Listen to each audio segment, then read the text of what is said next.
Hi, I'm Aura, and you're listening to Divine Wealth Series on my podcast. If this podcast has inspired you, please subscribe, leave a review, share it with someone who you think might need it. It really helps people find this work. You can also sponsor, co-sponsor, or contribute to any episode in honor or in memory of somebody or to support your business. You can check out the show notes for all the info or reach out to me directly. I am so glad you're here. Let's get into today's episode. Hi, welcome to my podcast on money, on manifestation through a Jewish lens. Today we have the wonderful Rabbi Manis Friedman, who is an incredible teacher and interviewer. He's written books. He's taught all over the world. He has schools in different places. In fact, my mother went to his school, and he is the shadchan, which means he's one who introduced my parents to each other. So it's kind of because of him that I'm here. Please listen as we get into this conversation. First of all, thank you so much for being here. I know you're very busy. I started a podcast series on this topic of money and manifestation through a Hasidic lens and a Torah lens because people tend to talk to me. I just probably have my parents, Schwartzy, and Olivia's gift of making people feel comfortable. And what I've discovered is that a lot of people struggle with finances, which I know is nothing new, but I feel like we're seeing this side by side of people struggling, and then we have a lot of manifestation and abundance. Shar Bitochon, there's all these Shar Bitochon classes now, and it's almost as if we're not fully understanding what that means, and it feels like a lot of people are getting shamed about it.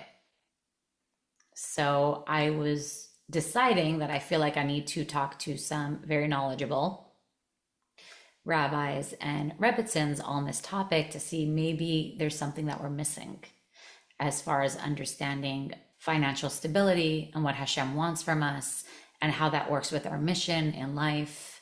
And I'd love to ask you some questions and go into conversation about it. Let's do. Okay, so the first thing, let's just get on the topic of Bitochon. There's the classes, there's everything. And yet I feel like so many people are in these Bitochon classes. And so first, if you can just explain, because I do have listeners who aren't religious, what Bitochon is, the definition of it, and how it relates to finances. I guess Bitochon is really a question of your perception of reality. It's not something special or spiritual. It's reality. Who runs the world? Or what runs the world? Okay. I think that without Hasidus, we don't really understand it properly, even after Shara Bitochon. Because Shara Bitochon sounds like you have to have Bitochon, Yes, a religious obligation. it does. Right? It's not a religious obligation. It's reality. Like saying, how do you think you got this far? Wake up. You're not in charge. You can't control anything except yourself. So it shouldn't be treated like you'd have to develop bitachon. Just stop lying to yourself. That's really what it is. So one thing about bitachon, it's all based on hashgacha pratis, right? Okay. Because if there's no hashgacha pratis, what are you relying on? In other words, if he's not paying attention, then you can't rely on him. Right. You really think he's paying attention to you? You really think he's paying attention to what decision you made and how you're going to run your business or what you're going to sell or what you're going to buy? Really? You think he gets involved in those things? That's where you need sharabit, like a leap of faith or something that makes you spiritual. There's nothing spiritual about it. So here's how Hasidus explains it. Creation didn't happen 6,000 years ago. It's an ongoing process.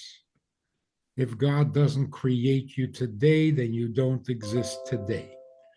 If he doesn't create you this moment, you don't exist this moment. And there's very convincing explanations that it has to be that way, because if you're creating out of nothing, how can you rely on that nothing to stay in existence? You can't teach nothing how to exist. You can make it exist, but you got to keep making it exist. You can't teach it to exist. Not like training an animal that already exists. So the first thing, and this is the Baal Shem Tov's revelation, God is creating the world constantly, because there is nothing that can exist without being created, which means God is creating the blade of grass right now. If he stops creating it, that blade of grass will stop existing. So if he's creating it right now, is he paying attention?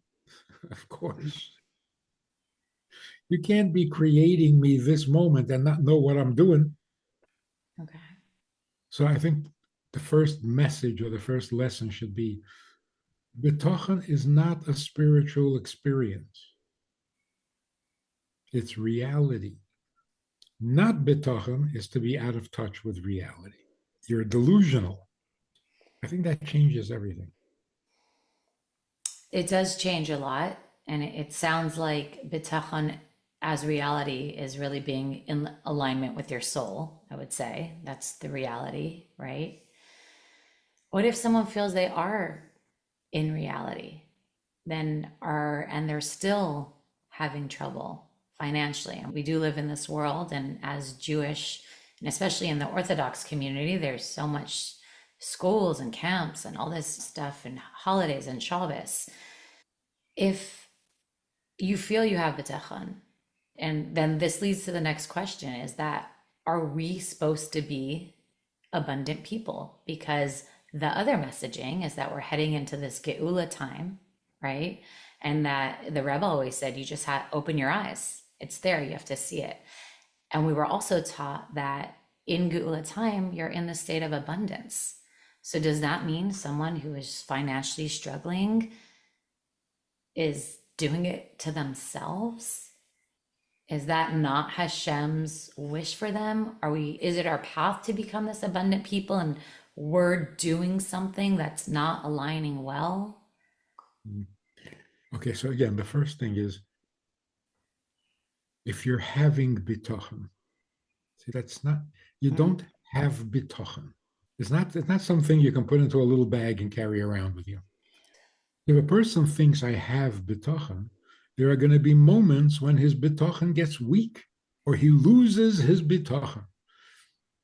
Yes. Bitochen means reality. Okay. You see what I'm saying? I see what you're saying, but so why then the reality is that people, so I'm trying to understand this in the way of finances, right? So if that's your reality, then does that mean someone who's struggling? And I don't mean someone whose business goes bad. There are people who struggle for years and years. And then there are people who struggled for years and they say, and that's why this conversation is coming up, is because they're like, oh, and then I really studied Bitochon and I got Bitochon, which you're saying is not something that you can do. And then things change for them and they're teaching based on this. You mean they get rich? Yes.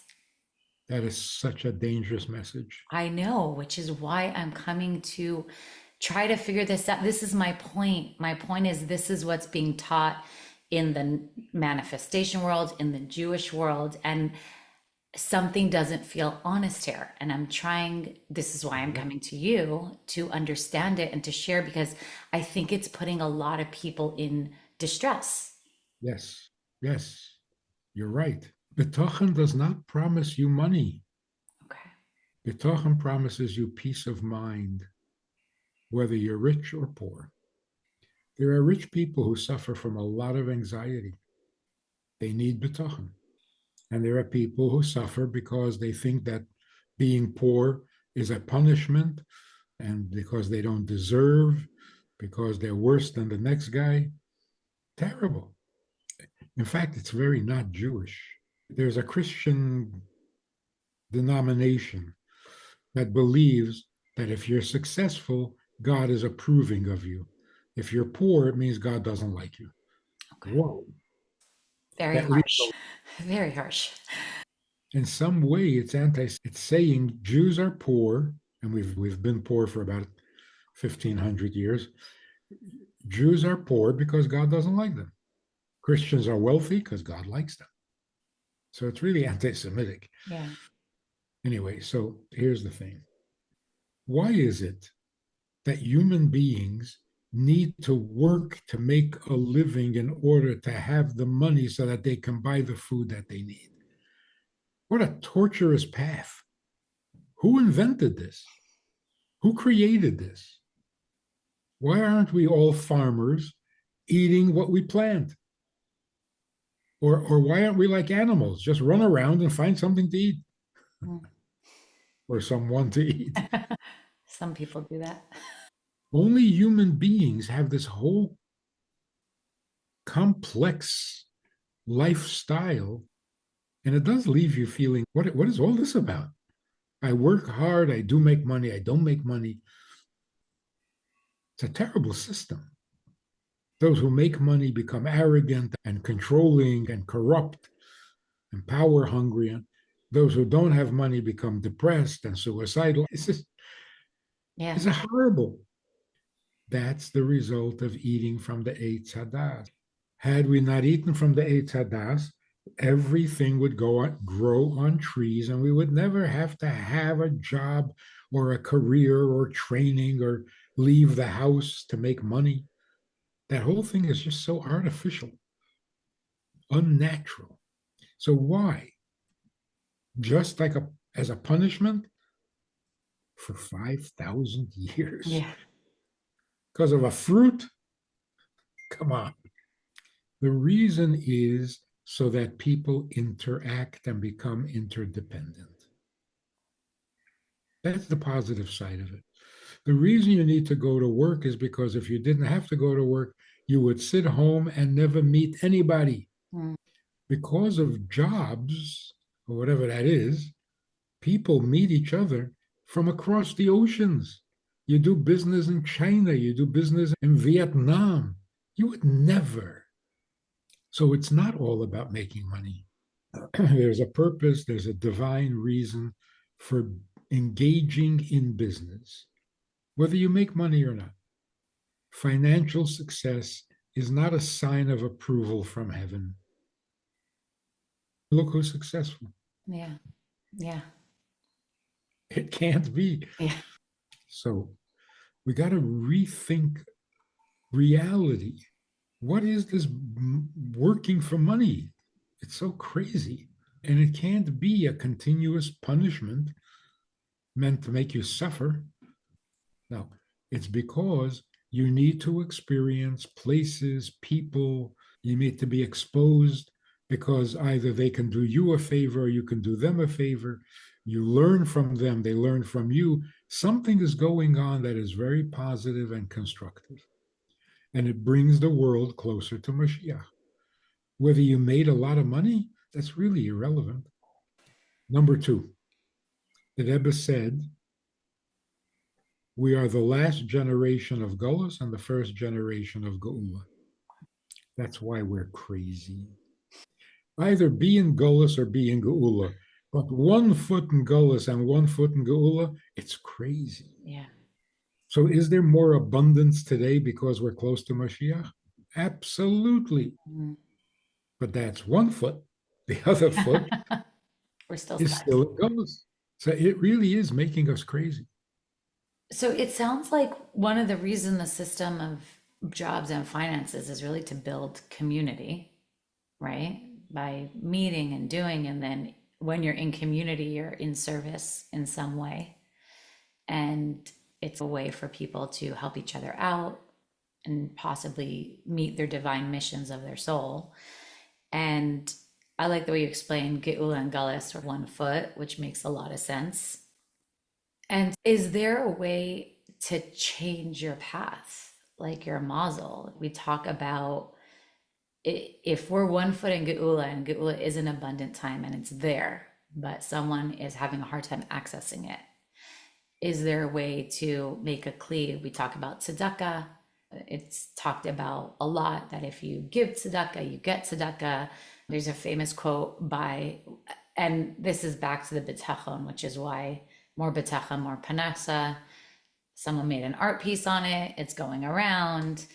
Is there a way to change your mazel, even if this isn't the goal? Because the reality of it is we are not the generation before us. We always talk about the Alter Rebbe's generation and all the Rebbe's before, and there was these like really holy people, and they had nothing, and they learned, and they were wonderful, and they were great, but we're just not those people anymore.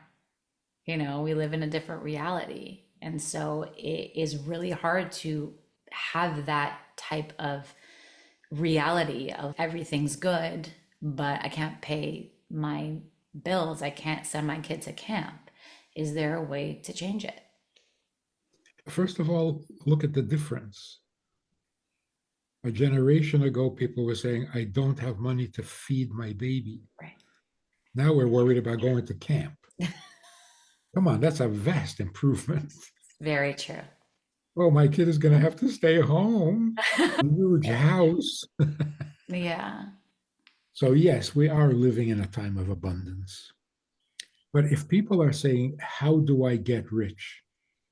Then we just quit the I don't conversation. know if it's necessarily rich. There's people wanting to get rich, but then there's people who struggle to pay their bills. Yeah. No, so if the question is, how do I make more money? You're talking to the wrong person. Mm. I have no idea how to make money. And so you don't think it's about just having more bitachon. That's what I'm trying to get to. Because we already discussed this and you said no. And then there's the whole like the more bitachon. But it's interesting because there are people I have talked to that say otherwise. Okay. That's a very dangerous thing to say. I know. And it's very using God to get rich. That's not Jewish. I'll do mitzvahs to get rich. That's not nice. So don't use your Yiddishkeit as a moneymaker. So we can't promise. You can't say if you have bitochon, you'll be richer. Okay. Because people with a lot of bitochon are not rich. Right. If you really want to get rich, bring Mashiach. Yeah, after Mashiach comes, everyone will be rich. So focus on your mission. Yeah, but wanting Mashiach so that I can be rich, that's Also also not Jewish. wrong. The one thing is true, though. Positive thinking does bring positive results. If you expect to make more money, it does help make more money. Naturally, obviously. If you're optimistic, good things start to happen. If you're pessimistic, not such good things happen. Self-fulfilling prophecies is not a spiritual thing. The doctor tells you you're sick, you get sick. Doctor tells you you're well, you get well. Your head affects your life, of course. So it's true that if you're positive, it helps bring positive results. And non-Jews are writing about that. Everyone's writing about that. And we always talk about trach good fit sein good. That's a natural phenomenon. Think good and it'll be good. And now it's everywhere. Yeah. The Secret, the book. Yes, I know it well. The Secret. Yeah, that's why it was so popular. But it also promises way too much.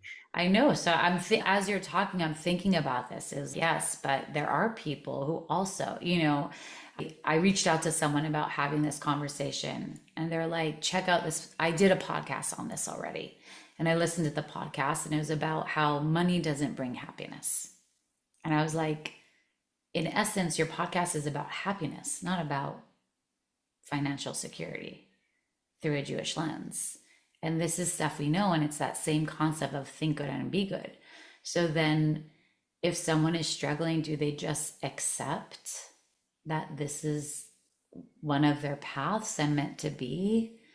But then you get so bogged down by that instead of doing your mission in life. Hashem puts us in the world to lift the sparks and have these missions. And if it just feels so distracting to what someone could be doing if they didn't have this struggle. Or if he stopped worrying about his finances, he could focus on what he's really here to do. And then who pays the bills? Somehow, you struggle through. But if you're getting depressed about it, that's not good. Right. Because then you're not doing anything. Right. You're not good financially, you're not good emotionally, you're not good in your relationships, everything suffers. So what Bitochon does is keeps you from quitting or from becoming miserable or from blaming, becoming cynical. It doesn't make you rich unless you're meant to be rich. And if you're not meant to be rich, your purpose is somewhere else. We've been brainwashed that if you're not financially successful, it means you're failing in life. But that's not true. Every poor person is a failure. That's a terrible attitude. How do we change that as a society, especially in the Jewish society, that it has become so prevalent? It's not something I remember growing up as a Chabad house child. There wasn't a focus on it at all. And now in all the schools, in all the shuls, there really is. There's nothing wrong with wanting to be rich. But to think that if you're not rich, you're a failure, that's a harsh judgment. Yeah. There's that famous story about the guy who sold his tefillin to buy. I don't fully remember it. They say it about many of the great, say it about the Chafetz Chaim, they say it about various people. But it's a good story. They were very poor, and his prized possession was his tefillin. Erev Sukkos, he didn't have an esrog. Couldn't buy an esrog. So he sold the tefillin and bought an esrog. When he showed it to his wife, she became very angry. If you sold your tefillin, could you at least buy some food or some clothes for the kids? Anyway, she broke the pitum off the esrog. So now he had no tefillin and no esrog. And the way the story goes, he got up to dance. His wife probably thought he was nuts. I would. But he was told in a dream that selling his tefillin to buy the esrog created a very positive impression in heaven,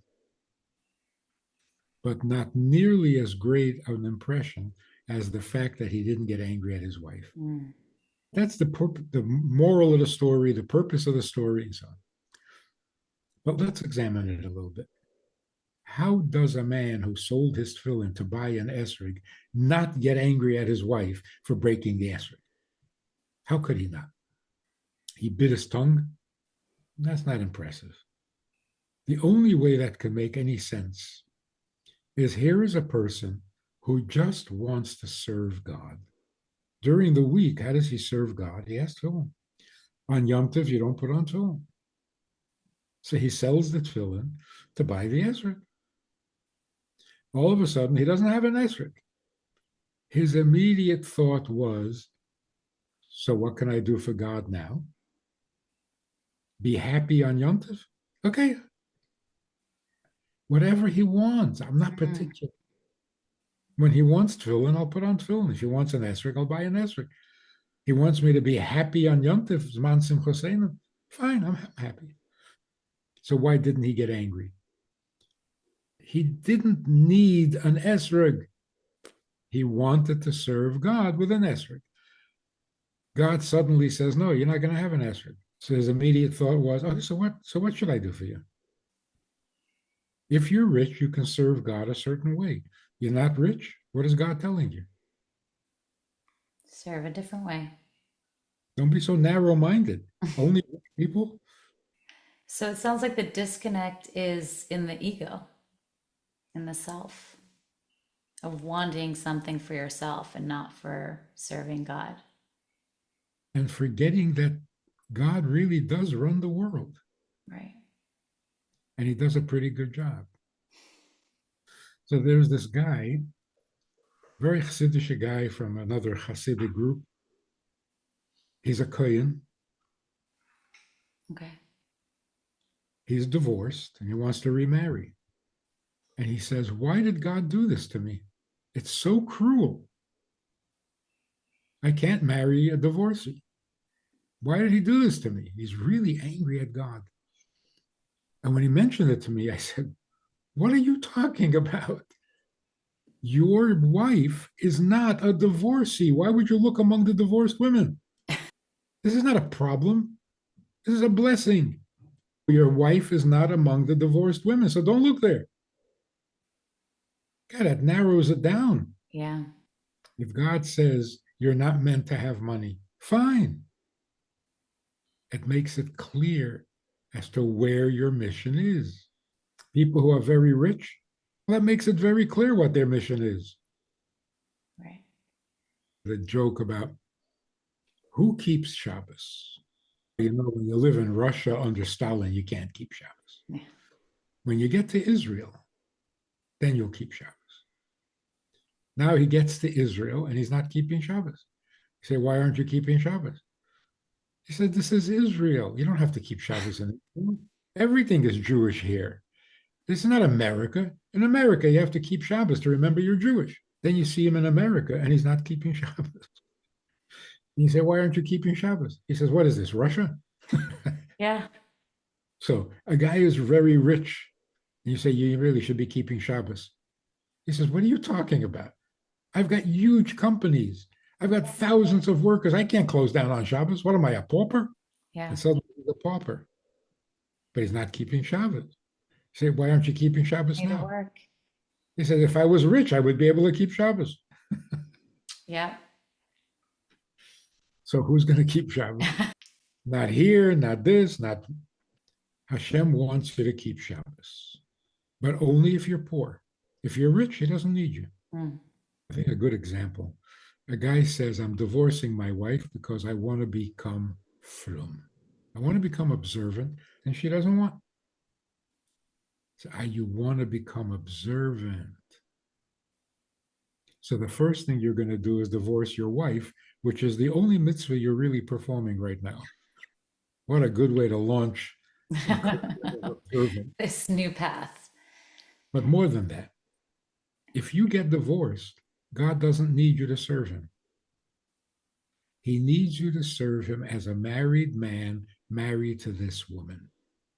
If you're not married to this woman, maybe he doesn't need you at all. Mm. He's got plenty of single men serving him. He's got plenty of married men serving him who are not married to your wife. And the proof of it is you're 40 years old and suddenly you were inspired. How come you never got inspired when you were 20? Because God didn't need you when you were single. He needs you now that you are married to this woman. It's interesting you say that. I feel like a lot of people in their 40s, they say the midlife crisis, besides even married, but a lot of people in their 40s start becoming more aware of what am I doing here? What do I have? What do I have not? What's my mission? What direction am I going in? Yeah. Whatever it is God puts you into, there's a reason. So what does somebody do if they're really suffering?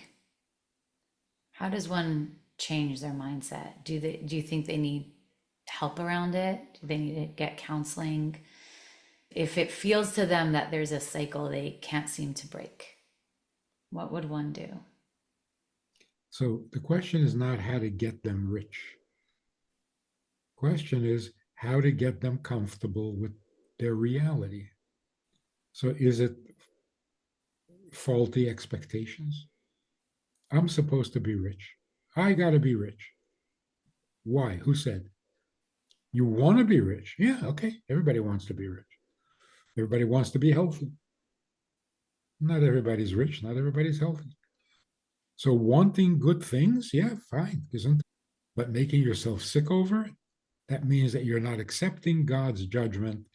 You think you have a better idea, that you're supposed to be rich and the world is conspiring against you. Come on, that's sick thinking. Do you think there's a difference between being rich and being financially secure? No, No. being rich means I don't have financial problems. Okay. I just wanted to clarify where we're at. But what about people who change a business or do something different and then their mazel changes and then they start making more money?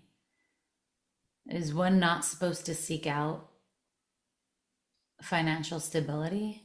Sure, it's an obligation, not a promise. By the sweat of your brow, you're going to eat bread. Okay, so sweat a little. It's not a curse and it's not a punishment and it's not, you're not a failure Maybe you need to work harder. or some different job, whatever it is. Right. If you're pushed by circumstances into a different career, guess what that means? There are other people you need to meet that you wouldn't meet in your old job. I like how you bring it all back to the meeting of people, the building community, the souls meeting souls. Because I think it's something we forget a lot.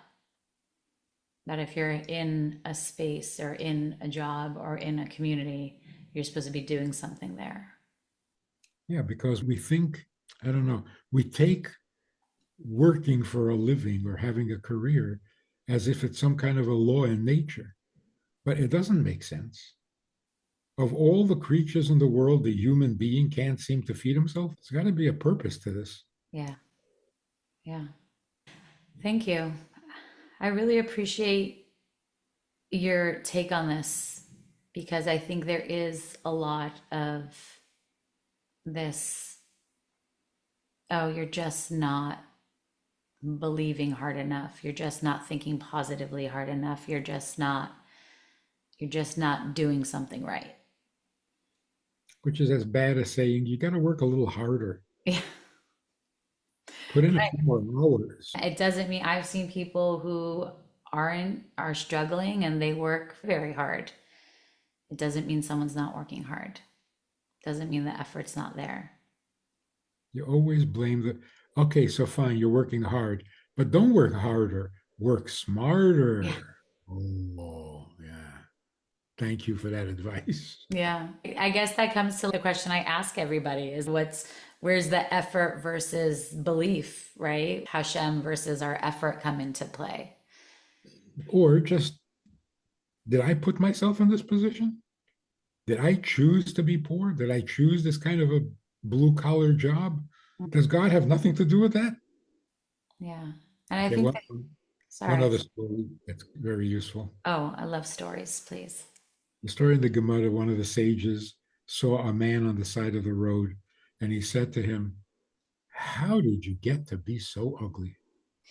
And the man said, don't complain to me, complain to my maker.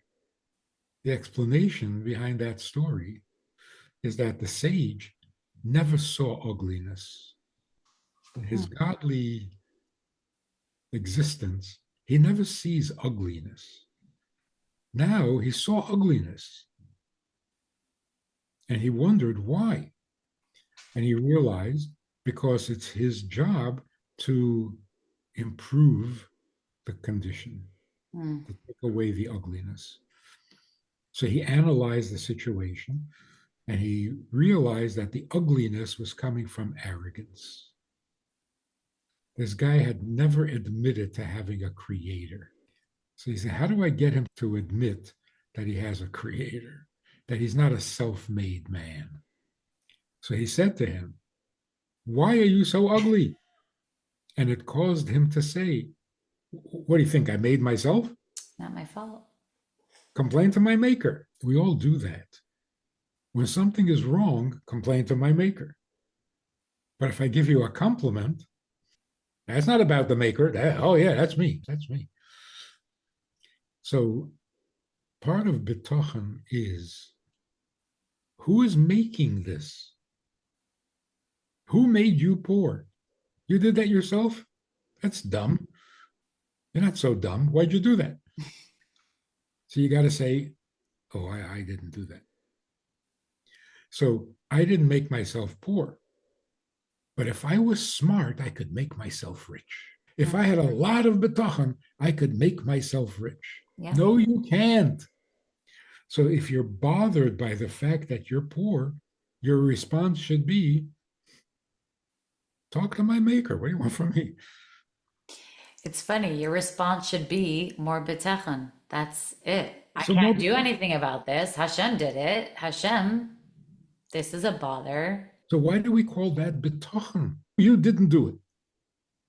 God did it. What do you need Bitochon? You see what I mean? Yeah. Bitochon is like some kind of an extracurricular activity. No, but then it comes to, if you're really in that mindset of it's all from Hashem, then Bitochon is what you explained in the beginning as it's the reality. Right. That's what Bitochon is. Right. So in that story, when the guy said, go talk to my maker, did he suddenly have Bitochon? He just admitted that he didn't create himself. That is not a spiritual giant. It's just a normal human being. Yeah. So the Shar HaBitachon, I'm assuming you've read. Have you read the book? Sure. Okay. Do you think it's worthy to learn? It is necessary. Why? Because some people have no idea. But it's like kindergarten. Some people, everything I've learned, I learned in kindergarten. Fine. So Should be like tagline. go to kindergarten. Right?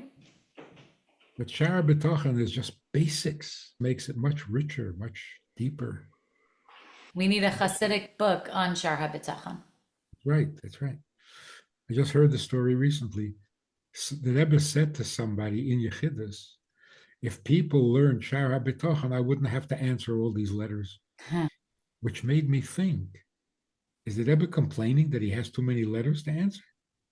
I think the Rebbe was saying, if people learn Shara B'Tachon, I wouldn't have to deal with this. I could deal with Hasidus, which is my real job. But answering these letters about, hey, God runs the world, that's not my job. That's kindergarten. Yeah. But I feel like so many of us have learned this and we know this, and yet life gets hard and we're like, if it's almost like life gets hard and it's so hard to remember it when life gets hard. It's a constant struggle to get back there and get back there and get back there. Yeah. Maybe Like that's the work. Somebody said, what can I do to help my Bitochon about my finances? They say, you have a couple of $1,000 in the bank. That helps a lot. It helps you have Bitochon. That's what helps. Yeah, but that's the Yetzer Hara. Being poor is not a Yetzer Hara, but losing your sanity, that's the Yetzer Hara. Getting depressed, that's the Yetzer Hara. Okay. And that is also a big chiddush from Tanya. It's mind-blowing. Everyone who's frum tells you being depressed is part of being a Jew. If you're frum, you have to be a little depressed. If you're depressed, it means that you believe in God. I don't know how that would. I don't know how that commutes. Because you don't understand, why is God doing this to you? Mm. God is making you poor. God is not making you depressed. So even if you're depressed over your own aveil, not kosher, it's the Yetzer Hara. All sadness and depression comes from the Yetzer Hara. It's amazing. Who would have thought? Everyone in the times of the Alter Rebbe was convinced that being depressed means you're spiritual. You're worried about your soul. You're worried about your olam haba. Doesn't that make you a spiritual person? No, it makes you a miserable person. But it does. Wow. Simcha is holier than sadness. Nobody knew that. Nobody even thought of that. It feels like something we're still learning. We have to remind ourselves and relearn. And, yeah. Yeah. Okay. Rabbi Manis, thank you so much for your time. I really appreciate it. I feel like you've given a lot to think about and a lot of insight. And it's really nice to hear all the points that you made because it really takes away the self shaming from not doing it right, not having faith correctly, not having trust correctly, and that all of that seems to come from an ego place and not holy and not godly. And I hope for anyone who's suffering with this, they can really hear what you have to say and switch the mindset. Yeah. Thank you for the opportunity. To Amen. make a change in a person's life, you could be saving his life. Just trying to help. It was really nice to talk to you. Thank you so much. Shabbos.